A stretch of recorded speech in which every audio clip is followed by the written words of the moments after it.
Irmãos, hoje eu quero compartilhar com vocês o que está escrito lá no Evangelho de João, capítulo 5. Por favor, abram a Bíblia lá. João, capítulo 5. Nós vamos ler toda essa perícope, todo esse trecho, que vai do versículo 1 ao versículo 18. A cura de um paralítico no tanque de Betesda.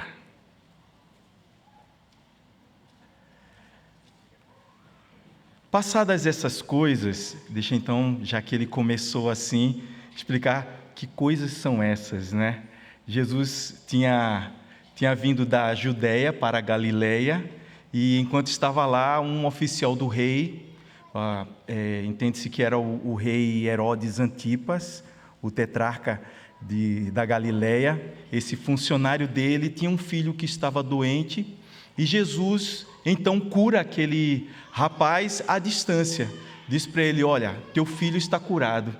E ele creu, e quando ele volta para casa, no caminho ele encontra algumas pessoas que trabalhavam para ele, alguns servos dele, que falaram que o rapaz estava curado, e ele perguntou: de que horas foi isso?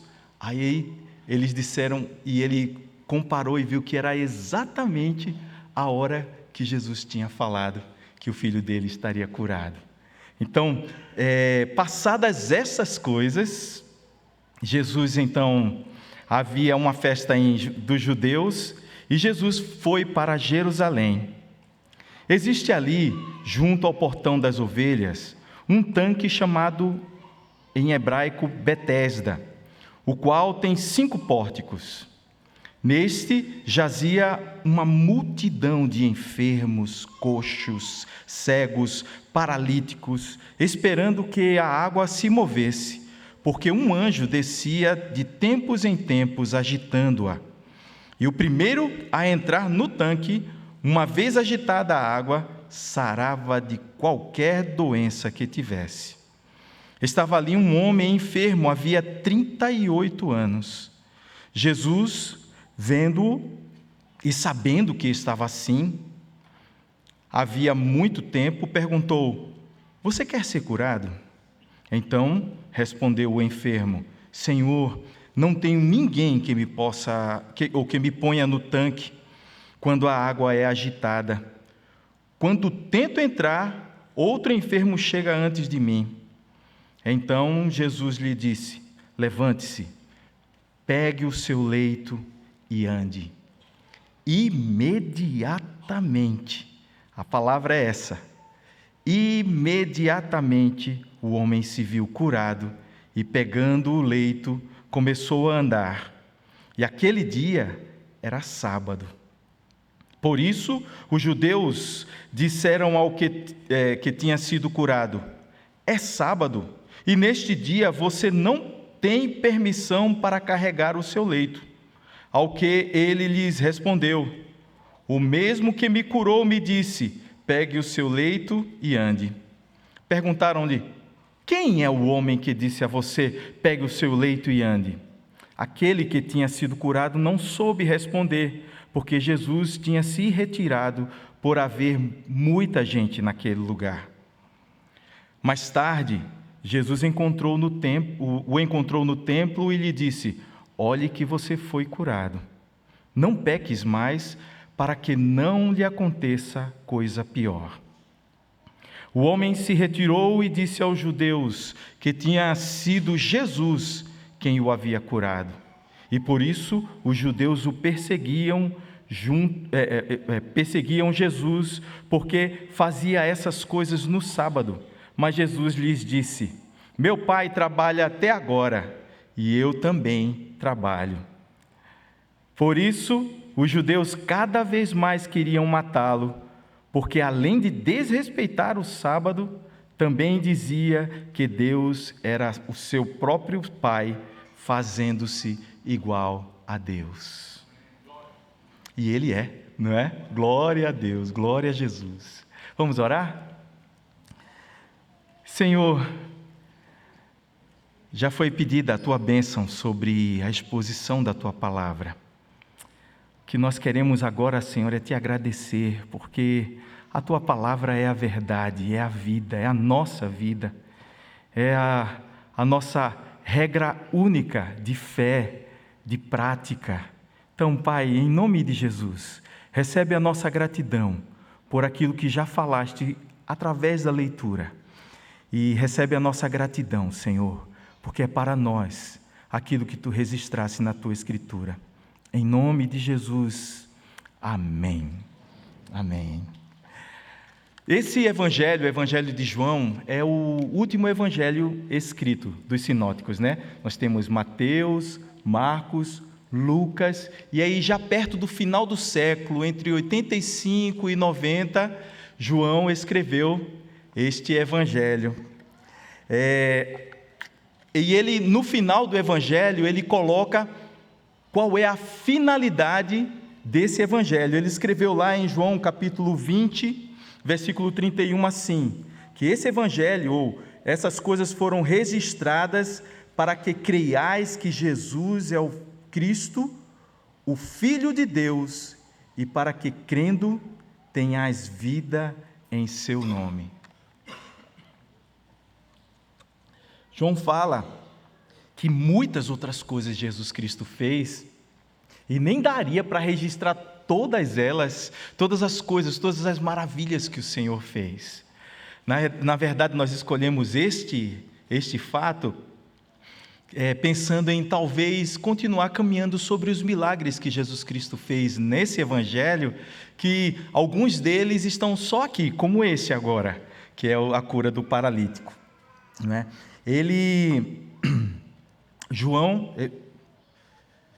João, ele é um judeu da Palestina e ele é bem detalhista em tudo que ele escreve. E a gente pode ver aqui, a partir do primeiro versículo, ele já nos ambientando, de 1 a 5, ele vai nos falar sobre esse lugar, esse momento, para que a gente possa compreender bem o que é que está acontecendo. Ele diz assim: passadas essas coisas, nós vimos, né? Essa cura que ele fez lá na Galileia, havia uma festa dos judeus e Jesus foi para Jerusalém. Não é dito por João que festa é essa, se é a festa dos tabernáculos, se Pentecostes, qualquer que seja a festa. O Senhor Jesus, como um judeu praticante, ele participava dessas festas. Então, ele sobe para Jerusalém para participar dessa festa. E aí no versículo 2 ele diz: existe ali em Jerusalém, junto ao portão das ovelhas, um tanque, chamado em hebraico Betesda, o qual tem 5 pórticos. Então ele já está falando do lugar para onde Jesus se dirigiu bem objetivamente. Ele fala, existe ali, e tem um parêntesezinho aqui, que João, ele está falando aqui que existe, mas na época de João, esse poço ele já tinha sido destruído, porque em 70 depois de Cristo, Jerusalém foi destruída e isso aqui virou ruínas. Mas ele está usando um recurso chamado presente histórico. Ele está querendo que a gente veja exatamente o que é que Jesus viu. Por isso que ele diz assim: existe ali, naquele lugar, junto ao portão das ovelhas, um tanque chamado em hebraico Betesda. Betesda significa casa de misericórdia. E ele fala que, no versículo 3, fala que existia 5 pórticos nele, né? E neste jazia uma multidão de cegos, coxos, paralíticos, enfermos. Muita gente reunida, amontoada naquele lugar. A gente já tem uma imagem, não é, de pessoas esperando por uma cura. Só que no versículo 4, a gente vê que tem alguns colchetes, não é? Esperando que a água se movesse, porque um anjo descia de tempos em tempos, agitando-a, e o primeiro que entrar no tanque, uma vez agitada a água, sarava de qualquer doença que tivesse. Está entre colchetes porque esse trecho aqui está em textos antigos, mas os mais antigos mesmo não tem esse trecho. Isso pode querer indicar de que esse trecho aqui não foi escrito pelo evangelista João, que alguém, querendo explicar o que aquelas pessoas faziam ali, essa pessoa então colocou aquilo que as pessoas entendiam que acontecia. Era uma nascente e naquele lugar havia, de repente, uma agitação da água que saía do fundo da terra lá, e quando essa água era agitada, as pessoas mergulhavam. O primeiro que mergulhasse, cria-se que seria curado. Só que essa ideia é uma ideia bem daquela época mesmo, mas não tem nada a ver com qualquer anjo que o Senhor pudesse mandar. Por quê? Porque Deus não faz assim. Pensando no nome desse lugar, Casa de Misericórdia, Deus enviar um anjo para dar uma agitadinha e quem pular primeiro na água vai ser curado, seria um absurdo, né? Assim, imagina, é como se fosse aquele bamburim, não é? Que a gente tem aqui, né? Joga para cima e as crianças barram uma na outra, empurram, e quem pega mais fica assim, quem não pega fica chorando, não é? Deus não age assim. Não há nenhum interesse em Deus de que as pessoas manifestem para conquistar alguma bênção dele, qualquer tipo de competição. Se eu chegar primeiro, eu vou ser curado. Na verdade, as águas, John MacArthur ele fala que as águas, existem registros daquela época de que eram meio avermelhadas por causa de alguns minerais, e as pessoas criam que aquela água ela tinha um poder medicinal, e as pessoas ficavam então ali, não é? E esperando e crendo que em algum momento um anjo ia descer e iria agitar a água e alguém ficaria curado. Explicado isso, a gente pode passar então para o versículo 5, porque ele fala assim: estava ali um homem enfermo, havia 38 anos. Sim, um outro detalhe com relação a essa frase que está entre colchetes, é que ela usa alguns termos que João não usa. João é um judeu da Palestina que usa uma linguagem bem dos judeus que havia naquela época, com alguns hebraísmos e alguns termos que ele usava, que eram dele mesmo, e que isso daqui é diferente, a escrita está diferente, e aí por isso também é um reforço para essa convicção de que isso não tem nada a ver com Deus, ou com o seu anjo, né? Havia um homem ali, enfermo, deitado, havia 38 anos. 38 anos é um bom tempo, né?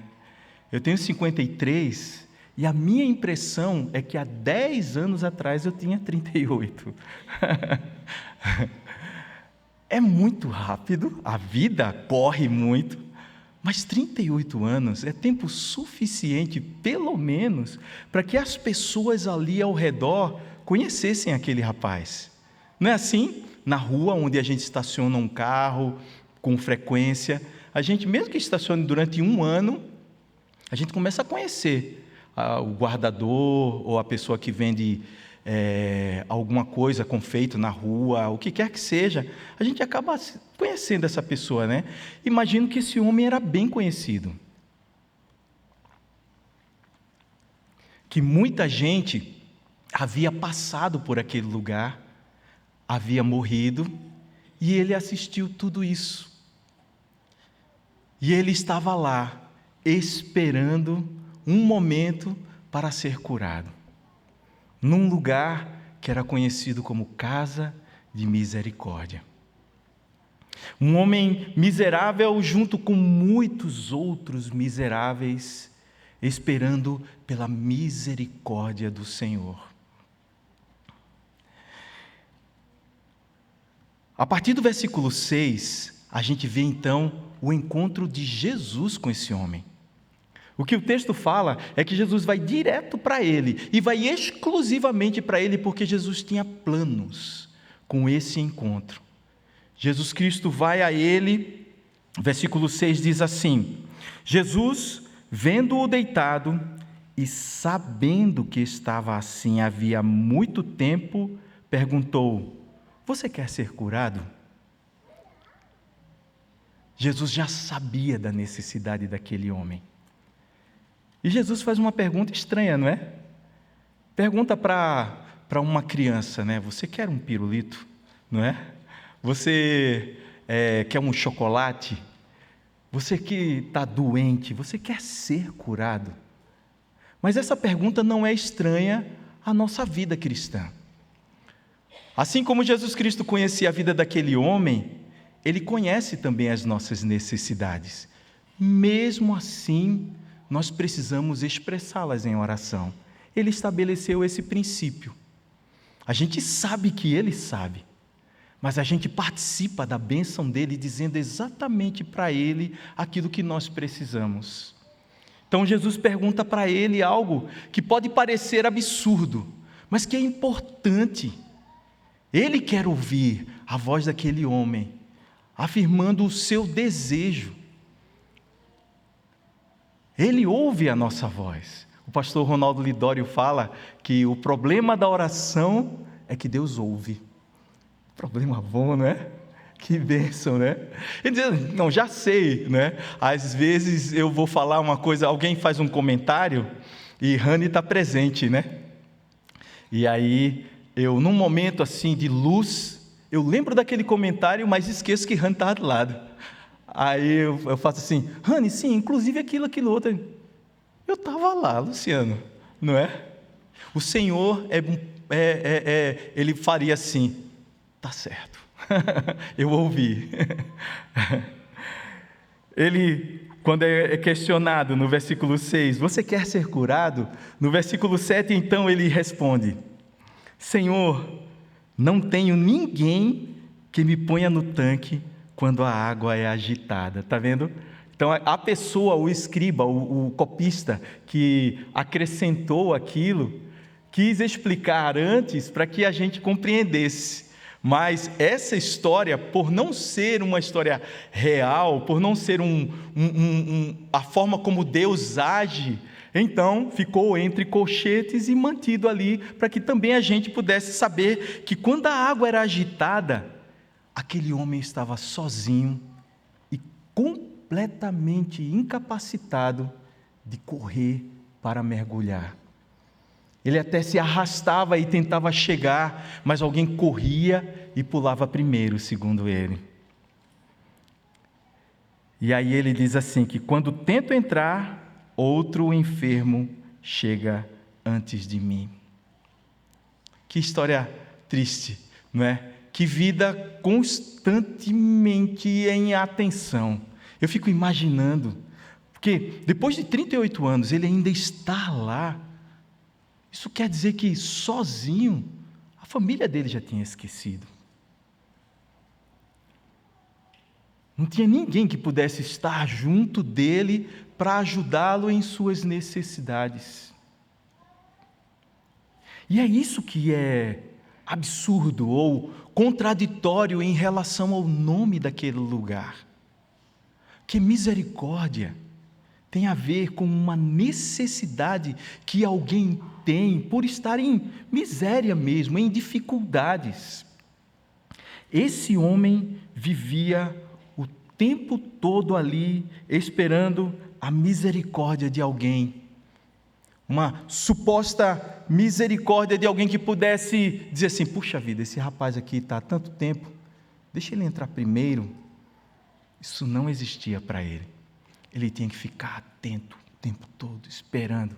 A qualquer momento, a água vai ser agitada. Eu quero chegar, mas junto com ele, todos que estavam naquele lugar estavam pensando a mesma coisa que ele. Era um homem sozinho, um homem abandonado, um homem esquecido, mas não pelo Senhor Jesus, que sabia dele, que conhecia ele E aí, depois de ouvir ele falar isso, Jesus disse para ele, no versículo 8, levante-se, pegue o seu leito e ande.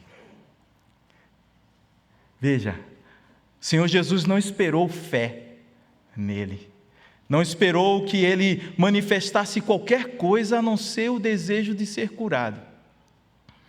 E de uma só vez ele o cura. Há outras curas que vieram em processo, né? Passar um pouco de lodo nos olhos, vá lavar e quando você for curado, vá se apresentar ao sacerdote, quando você estiver limpo, você só volta um, não é? Dos leprosos, obrigado, dos leprosos, né? Mas assim, há algumas, mas nesse caso aqui, como na maioria das vezes, o Senhor Jesus Cristo simplesmente afirma com o poder da sua palavra: levante-se, pegue o seu leito e ande. Imediatamente, versículo 9 fala, imediatamente o homem se viu curado e pegando o leito, começou a andar. Imagina aquela imagem. Imagina o coração daquele homem. Meu dia chegou e nem precisou de um anjo agitando água. O Senhor Jesus chegou aqui e eu estou curado. Só que aquele homem, imagina, se tinha tanta gente, ele ficou tão impressionado com aquilo que ele de repente sentiu e ficou de pé, que ele nem prestou atenção em quem tinha dito para ele: levante, pegue o seu leito e ande. Só que tem um detalhe no final desse versículo, do versículo 9, que é como se fosse uma ligação para a terceira parte desse texto, né? Primeiro Jesus apresenta para nós o lugar, depois apresenta o contexto com aquele homem e o encontro dele, e agora uma afirmação muito importante com relação a esse encontro. O final do versículo 9 fala: e aquele dia era sábado. Sábado é um dia sagrado. É um dia declarado assim desde a criação. O Senhor disse que esse é um dia para descansarmos. É o dia do descanso dos judeus e hoje para nós, depois da ressurreição de Jesus Cristo, assim como toda a igreja primitiva, nós nos reunimos no primeiro dia da semana, o domingo, o dia da ressurreição do nosso Senhor Jesus Cristo, para nos alegrarmos nele.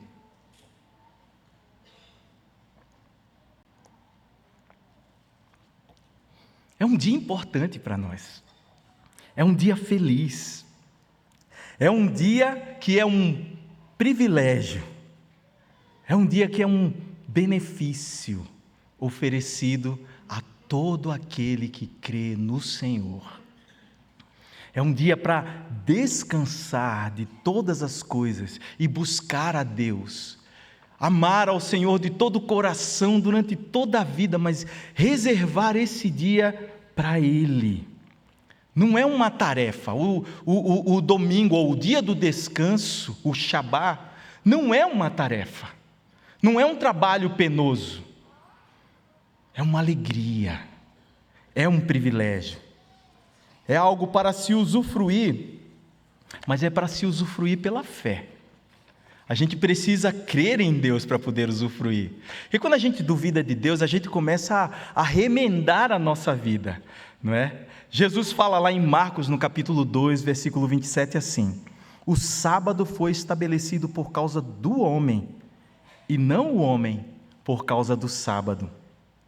De sorte que o Filho do Homem é Senhor também do sábado. Jesus podia fazer aquela cura. Primeiro porque Ele tem poder. E em segundo lugar, porque Ele é Senhor do sábado. Um dia que Ele mesmo na criação, com Deus, estabeleceu e nós podemos usufruir. Mas infelizmente, aqueles homens não entendiam o sábado da mesma forma. A religiosidade deles era uma religiosidade legalista. E, segundo John Piper, ele fala assim, que legalismo é a convicção de que guardar a lei é a base para ser aceito por Deus. Você quer agradar a Deus? Guarde a lei. Como se a lei fosse aquilo que produz em nós a nossa aceitação diante de Deus. Isso é um engano, né? Por quê? Porque pela lei nós descobrimos, na verdade, que nós somos pecadores, que não há como nós sermos aceitos por Deus através da lei. Ouviste o que foi dito aos antigos: não matarás, e aquele que matar estará sujeito a julgamento do tribunal. Eu, porém, vos digo, se você se irá contra seu irmão sem motivo, você estará sujeito a julgamento do tribunal. Como quem mata? E se você lhe proferir um insulto, você estará sujeito a julgamento do tribunal. Como quem mata? E se você chamar tolo, você estará sujeito ao fogo do inferno. Como quem mata? Eita, ia fazer que nem o reverendo Leléo, né? Derramar a água, né? Não há como guardar a lei e ser justificado por ela. Há como ser condenado por ela. Ouviste o que foi dito: não adulterarás. Eu, porém, vos digo, se você olhar para uma mulher com intenção impura no coração, você já adulterou com ela. Quem escapa? Ai de nós. É por isso que Jesus é o nosso descanso. É por isso que Ele é o Senhor do sábado. Porque é nele que está a nossa aceitação diante de Deus. Eu não posso esperar que o cumprir a lei me justifique, porque não me justificará. Eu sou incapaz disso. Mas aqueles que aqui no texto de João são chamados de judeus, ou seja, os líderes religiosos daquela época, eles exigiam dos outros isso, porque eles entendiam que fazendo assim, eles seriam aceitos por Deus. E isso faz com que eles seguem em relação ao próprio milagre que o Senhor estava operando naquele momento. Talvez se alguém falasse assim, e o milagre? Ele fala, que milagre? O homem não guardou o sábado? Veja, o sábado é uma instituição divina, mas é para ser usufruída, crendo pela fé nele. Jesus, Ele é o nosso descanso, Ele é a nossa vida. Nós paramos nesse dia para buscá-lo e para descansar, porque Jesus já fez todas as coisas. Ele diz, é meu, somente meu. A gente canta isso, né? Eu não vou cantar agora, a gente vai cantar no final com o Henrique, é outro cântico, mas é importante a gente lembrar disso. Nós precisamos guardar, mas nós guardamos segundo Cristo. Cristo é aquele que no sábado, se nós olharmos aqui em Lucas no capítulo 6, a partir do primeiro versículo ele diz assim: aconteceu que num sábado Jesus passava pelas searas e os seus discípulos colhiam espigas, colhiam e comiam espigas, debulhando-as com as mãos. Eles não podiam fazer isso com uma foice.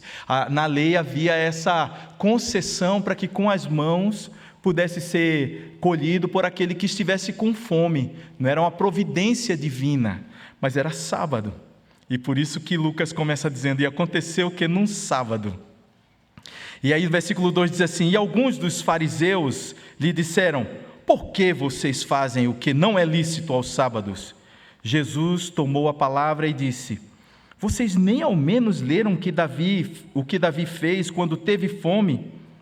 Ele e os seus companheiros, como entrou na casa de Deus e, pegando os pães da proposição, comeu e deu também aos que estavam com ele, pães que não lhes era lícito comer, mas exclusivamente os sacerdotes. E então Jesus lhes disse, o Filho do Homem, Jesus é um caso sério, né? É a verdade, não há como afirmar diferente. E é bom que ele afirme para aqueles líderes religiosos e afirme para a gente também: o Filho do Homem é Senhor do sábado. Aí vê, versículo 6, ainda de Lucas capítulo 6. Aconteceu que, em outro sábado, Jesus entrou na sinagoga e começou a ensinar. Estava ali um homem que tinha a mão direita ressequida. Os escribas e os fariseus observavam Jesus, procurando ver se ele faria uma cura no sábado, a fim de acharem de que o acusar. Olha que acusação. Mas Jesus, conhecendo os pensamentos deles, disse ao homem da mão ressequida: levante-se e venha para o meio. Eu imagino aquele homem que, na sua deficiência, talvez até estivesse escondendo, porque talvez não lhe fosse permitido entrar no templo.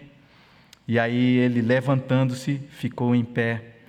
E então Jesus lhe disse a eles, vou fazer uma pergunta a vocês: é lícito no sábado fazer o bem ou fazer o mal?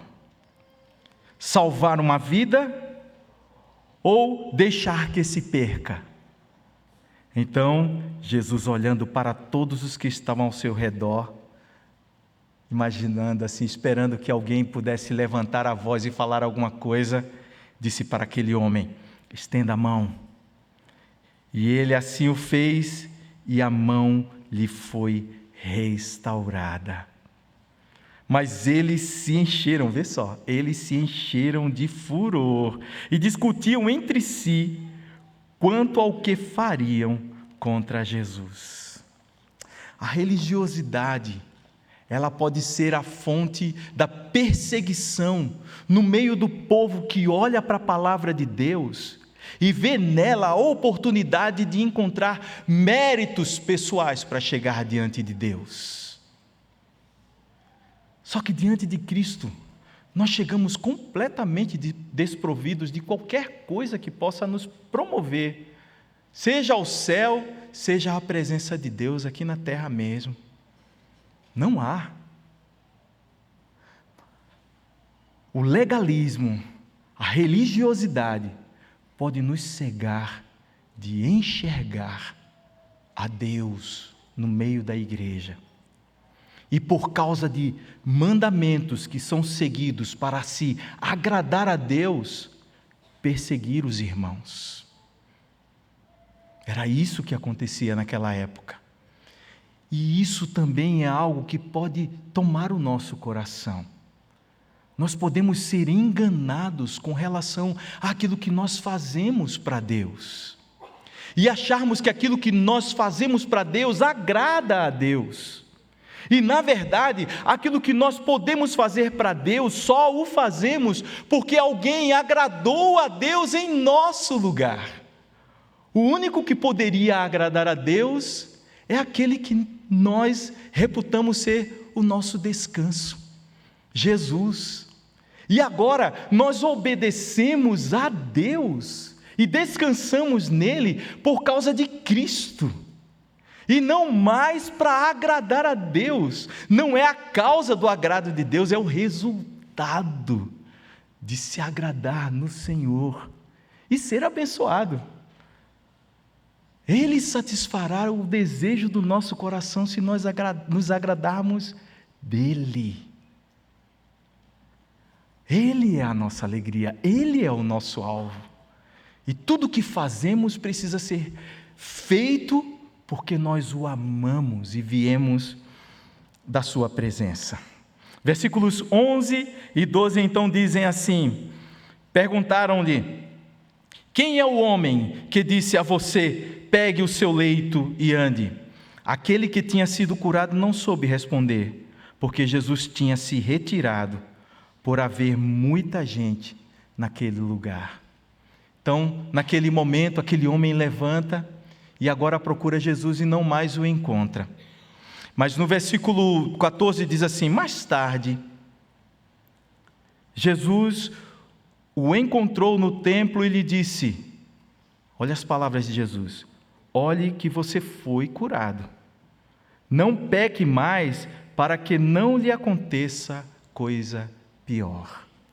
Veja, Jesus não está afirmando que o resultado do pecado é a enfermidade. Alguns pecados podem trazer alguma enfermidade, como imaginamos ser o caso desse rapaz. Ele tinha uma prática que o levou a enfermar e chegar até lá à fonte de Betesda, ao tanque de Betesda.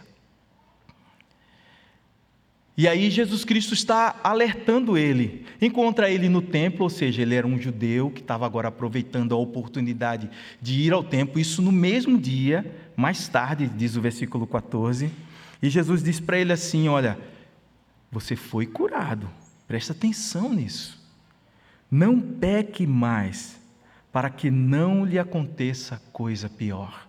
Se aquele homem voltasse ao pecado, a sua vida transgressora, fazendo aquilo que desagradava ao Senhor e fazia mal a ele, ele poderia ficar pior ainda do que a sua primeira condição, e Jesus está alertando ele. Eu imagino também pela reação dele, e Jesus conhecia o coração dele, que Jesus estava dizendo para ele assim, ali no templo: fui eu quem curei você. Lembra? Presta atenção. Porque qual foi a reação daquele homem? Versículo 15 diz assim: o homem se retirou. Veja, ele não diz assim: tá certo, obrigado Jesus. João não fala isso. Fala simplesmente que depois que Jesus falou isso, o homem se retirou e disse aos judeus que tinha sido Jesus quem o havia curado. A partir desse momento, nesse evangelho começa uma perseguição ao Senhor Jesus Cristo. E começa primeiro porque Jesus Cristo cura num dia de sábado. Esse é o primeiro dado. Não pode curar no sábado. No sábado você não pode fazer o bem. Apesar daqueles próprios religiosos também, se uma vaca, um animal deles caísse num buraco num dia de sábado, eles tirariam, e Jesus aponta isso para eles também. Mas o que eles queriam era manter o verniz da religiosidade intacto. Eu sou a polícia do céu na sua vida. Estou de olho para ver se você vai cometer alguma transgressão. Eram assim esses homens, esses legalistas, esses religiosos que tinham como fachada parecerem santos, mas de santos eles não tinham nada. Eles eram perseguidores até do Deus que eles reputavam adorar, mas que de fato eles nem conheciam, porque não reconheceram Jesus. E aí no versículo 17, Jesus, assim, o 16 diz então: por isso os judeus perseguiam Jesus, porque fazia essas coisas no sábado. Vê, que coisas? Ele curava no sábado. Aí começa a perseguição. Mas Jesus lhes disse, aí Jesus vem também aqui nesse momento piorar a situação. Jesus diz assim: meu pai trabalha até agora, e eu também trabalho. Por isso os judeus cada vez mais queriam matá-lo, porque além de desrespeitar o sábado, também dizia que Deus era seu próprio pai, fazendo-se igual a ele, igual a Deus. Irmãos, eu tenho algumas aplicações a fazer desse trecho, e tem a ver, em primeiro lugar, com a misericórdia. Aquele lugar que de misericórdia não tinha nada, ele pode ser a antítese do que pode ser esse lugar aqui. Esse lugar aqui pode ser o verdadeiro lugar, ou a verdadeira casa de misericórdia, onde todos aqueles que frequentam aqui aprendem do Senhor e são misericordiosos com os outros, não buscando em primeiro lugar os seus próprios interesses. Todos nós temos necessidades, todos nós precisamos de alguma coisa, mas a palavra de Deus nos chama para parecermos com Jesus Cristo. e fazermos uma caminhada que valoriza aqueles que estão necessitados. O Senhor Jesus desceu do céu, havia uma alegria proposta para Ele, e Ele desce aqui no nosso meio para se identificar com as nossas misérias, com as nossas fraquezas, com as nossas enfermidades, seja no corpo, seja na alma. O Senhor é poderoso para fazer infinitamente mais do que tudo quanto pedimos ou pensamos, conforme o seu poder que opera em nós. E nós buscamos a Ele em oração, porque sabemos disso. A nossa vida não pode, então, ser vivida para nós mesmos. Eu encontrei uma frase num dicionário de Novo Testamento, que ele traduzia misericórdia. Ele diz assim: a graça se volta para o homem como culpado, a misericórdia se volta para ele como miserável. É como se a graça fosse a manifestação daquilo que nós não merecíamos, mas recebemos. E a misericórdia é a manifestação daquilo que nós recebemos, porque nós precisamos muito. Nós somos necessitados da obra de Deus. Nós precisamos dele. E precisamos dele vivendo em nós de tal forma que as pessoas leiam em nós a sua vida. E isso se manifesta através da misericórdia. O Senhor Jesus, lá em Lucas, no capítulo 6, no final daquele mesmo capítulo, ele fala assim: se amais os que vos amam, qual é a vossa recompensa? Porque até os pecadores amam os que os amam. Se fizerdes o bem aos que vos fazem o bem, qual é a vossa recompensa? Até os pecadores fazem isso. E se emprestais àqueles de quem esperais receber, qual é a vossa recompensa? Também os pecadores emprestam aos pecadores para receberem outro tanto. Amai, porém, os vossos inimigos, fazei o bem e emprestai, e sereis, sem esperar nenhuma paga, será grande o vosso galardão, e sereis filhos do Deus Altíssimo, pois Ele é benigno até para com os ingratos e maus. Sede misericordiosos, como misericordioso é vosso Pai, o Deus Todo-Poderoso. Ele é misericordioso.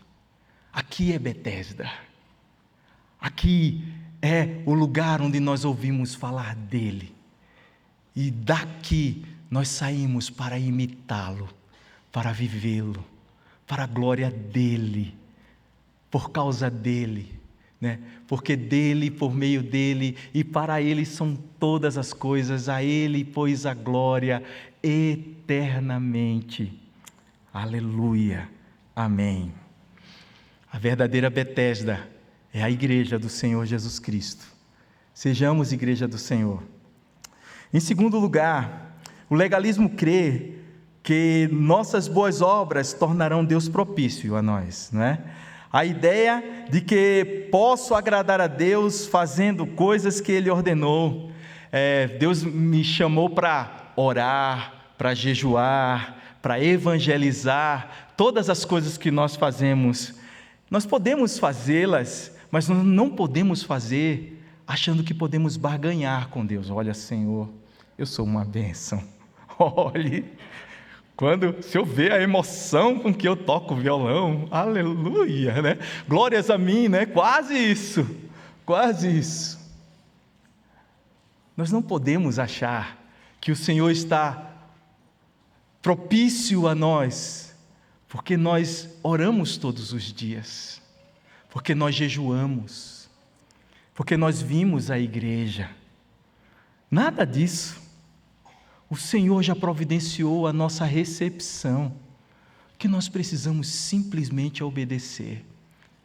Porque nós corremos um risco grave de sermos legalistas e de começarmos a medir as pessoas por suas obras, por aquilo que elas podem fazer para Deus. E você, né? Fulano de tal, olhe, só a graça, não é? E aí nós deixamos de ser misericordiosos, nós deixamos de buscar as pessoas que têm necessidade, nós achamos essas pessoas intocáveis.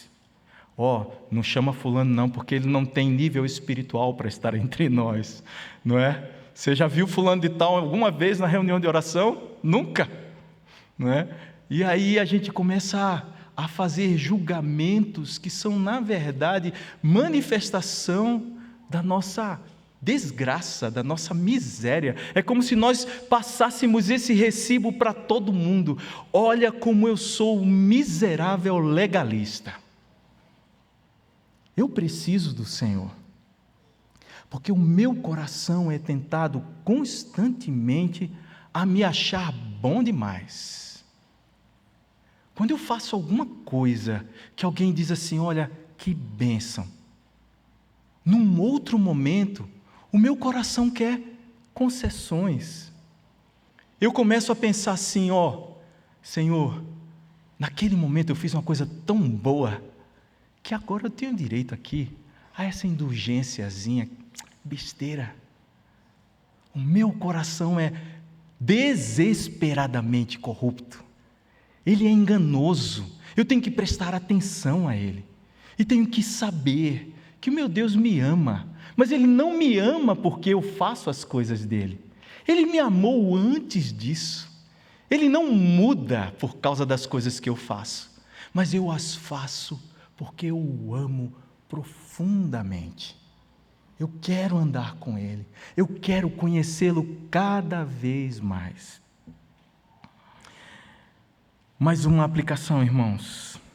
Temos dificuldade de descansar em Cristo porque nós não confiamos nele.